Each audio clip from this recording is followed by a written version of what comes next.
ایک حدیث معصوم کی روشنی ایک اور جملہ اضافہ کر دیتے، کہتے ہیں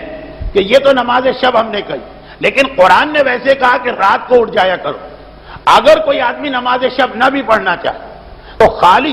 فجر سے 15 منٹ پہلے اٹھنا، صرف اٹھ جائے، بیدار ہو جائے، ہاتھ منہ دھو کے وضو کر کے فجر کا انتظار کرے، نماز بھی نہیں پڑھ رہا۔ امام خمینی فرماتے ہیں، یعنی یہ لفظ میرا مفہوم امام کا، کہ میں چیلنج کرتا ہوں کہ خالی اس وقت کو اٹھ کے بستر مصلی پر بیٹھ جانا، نماز بھی نہیں پڑھ رہے، اس میں بھی کاہلی آ گئی، سستی آ گئی، خالی اس وقت بیدار ہونا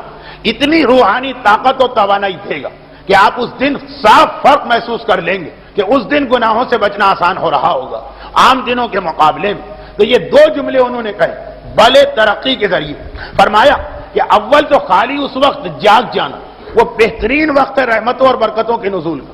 اور اسی کے ساتھ یہ جملہ کہا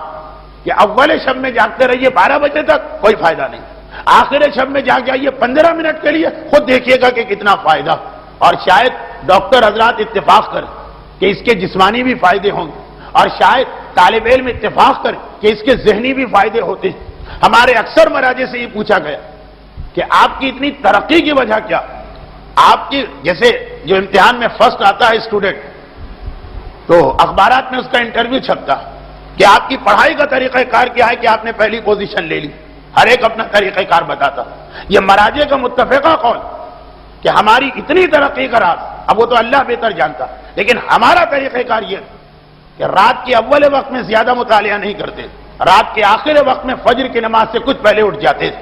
اور اسی نے ہم کو اس منزل اور اس مقام تک پہنچایا۔ وہ وقت ہی ایسا عجیب وقت، اور پھر اس میں نماز شب پڑھ لی جائے تو سونے پہ سہاگا۔ اور جو جملہ میں نے ابھی کہا کہ خالی اٹھ جانا وہ 15 منٹ زیادہ بہتر ہے مغرب سے لے کے آدھی رات تک مصلی پر بیٹھنے کے مقابلے۔